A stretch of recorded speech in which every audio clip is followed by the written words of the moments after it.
Coucou mes petits coquillous, non vous ne rêvez pas, c'est ce bon vieux Jean-Étienne pour M6 Boutique. Et vous ne le savez pas encore, mais aujourd'hui, votre vie va changer grâce à ce tout nouveau produit. Le plateau à fromage motorisé TechDeck. Émerveillez vos convives avec ce fleuron de la technologie fromagère. Avec le plateau à fromage TechDeck, désormais à table, plus de bataille pour le Cantal. Ok TechDeck, je vois que tu fais des efforts, franchement, ça fait super plaisir. Par contre, t'as pas vu ou quoi? C'est quoi cette déco? Non mais les gars qui font du skate de doigts aujourd'hui, c'est des ouf, tu vois, qui font le réalisme, les flingues, rien à voir. Du coup, on va retaper tout ça façon New York City m'amène. Par contre d'abord, si tu veux devenir plus musclé, plus intelligent, plus dangereux, tu t'abonnes et tu likes. Allez, c'est parti!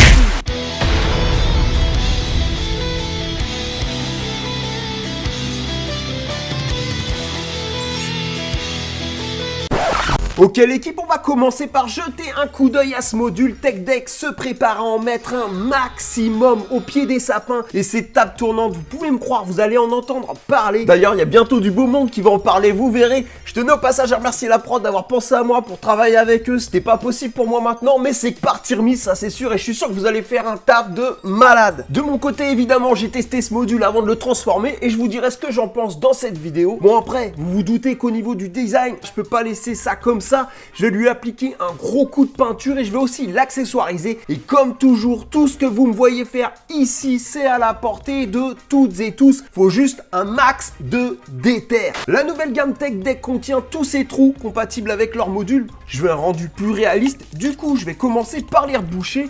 Pour faire ça, j'utilise de l'enduit de carrossier, mais tu peux aussi utiliser du ciment, voire même du plâtre. On va en profiter aussi pour texturer un peu tout ça. Du coup, pas besoin d'en faire trop au niveau du détail. On rebouche après, on étale un peu et on lisse le tout. Avec pour finir une petite séance de ponçage au papier de verre. Là, tu te dis que c'est dégueulasse et t'as pas tort, en vrai. Mais pas de panique, c'est un stade normal dans tout bon bricolage qui se respecte un minimum. Sinon, ça a l'air trop facile, mon copain. Je vais passer un premier coup de peinture grise pour unifier. Et là, attention, la petite recette magique pour un rendu béton assuré. Je vais venir moucheter tout ça en envoyant de loin des petits coups de peinture noire. Et t'as vu, pas de mensonge, n'importe qui peut le faire.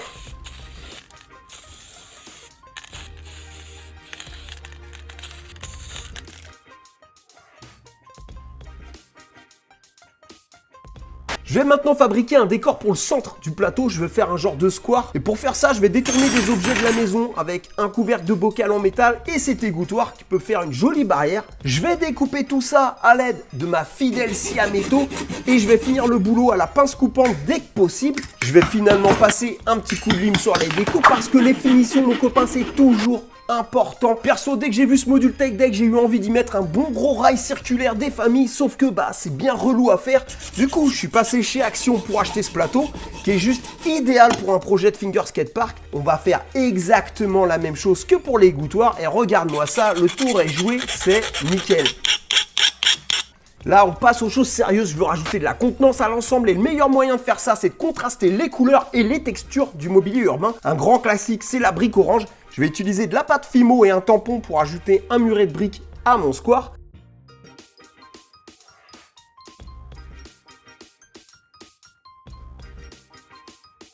C'est facile à faire, un petit coup de four pour que ça durcisse et on peut attaquer la peinture. Palette contraste, on va y aller à fond, les rails en jaune, les murs en orange, effet waouh garanti. Toujours dans le même optique, je vais ajouter une nouvelle texture et une couleur avec de l'herbe. C'est une valeur sûre avec ce genre de décor. Je découpe, je colle, etc. Mais encore une fois, va falloir soigner les finitions. Du coup, je vais glisser les rebords du gazon sous le muret. Mais attention, en douceur, sinon tu vas tout péter. J'avoue que je l'aurais bien fait pour ajouter du drama à la vidéo, mais en vrai, j'ai eu tellement la flemme. Du coup, voilà, j'ai réussi du premier coup. Je suis désolé, YouTube. On va maintenant pousser le job de peinture plus loin. On va faire un lavis. C'est une technique qui consiste à déposer dans les creux de la peinture sombre, diluée, pour révéler les creux, justement. Je vais peindre aussi les détails à l'aérographe. Par exemple, sur cette partie du module, il y a un effet terre qui serait intéressant à faire, ça va être nickel. Vous pouvez aussi faire ça avec un simple Posca, par exemple. Je vais compléter cette étape en révélant maintenant les reliefs avec un petit brossage à sec. Je mets un peu de peinture claire sur un pinceau sec, je le frotte pour retirer quasiment la totalité de la peinture et après je frotte sans forcer sur les angles et les reliefs que je veux mettre en avant.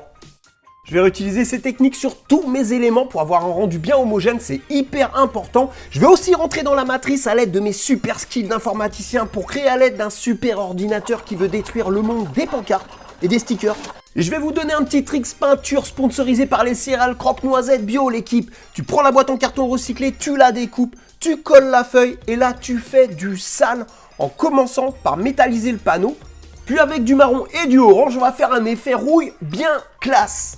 Moi maintenant je vais venir ajouter un maximum de détails, peu importe la méthode, sticker, pochoir, etc. Le but c'est d'ajouter de la vie à tout ça. Pendant ce temps-là, comme promis l'équipe, mon avis sur ce module, TechDeck propose un produit vraiment intéressant avec cette table. À l'utilisation, faut avouer que c'est vraiment marrant. C'est un peu comme une nouvelle façon de rider qui d'un côté va rendre le fingerboard plus fun pour celui qui va débuter, mais qui par contre va demander une grosse dose d'entraînement à un rider aguerri qui lui va vouloir rentrer ses gros tricks. Pour moi, ils réussissent un beau move en produisant un plateau motorisé à porter toutes les bourses.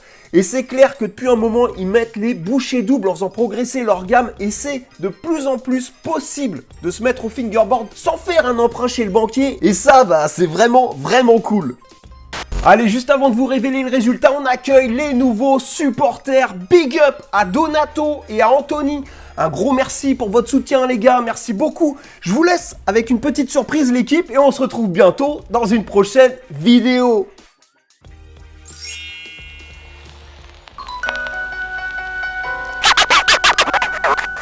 What is it?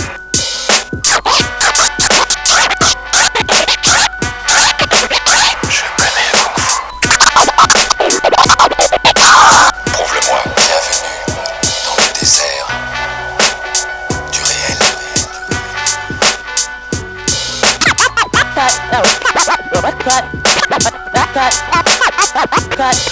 You know, I guess that you would be the only one who would dare to come here. You've got courage. You get a chance to fight with me. You must observe a rule.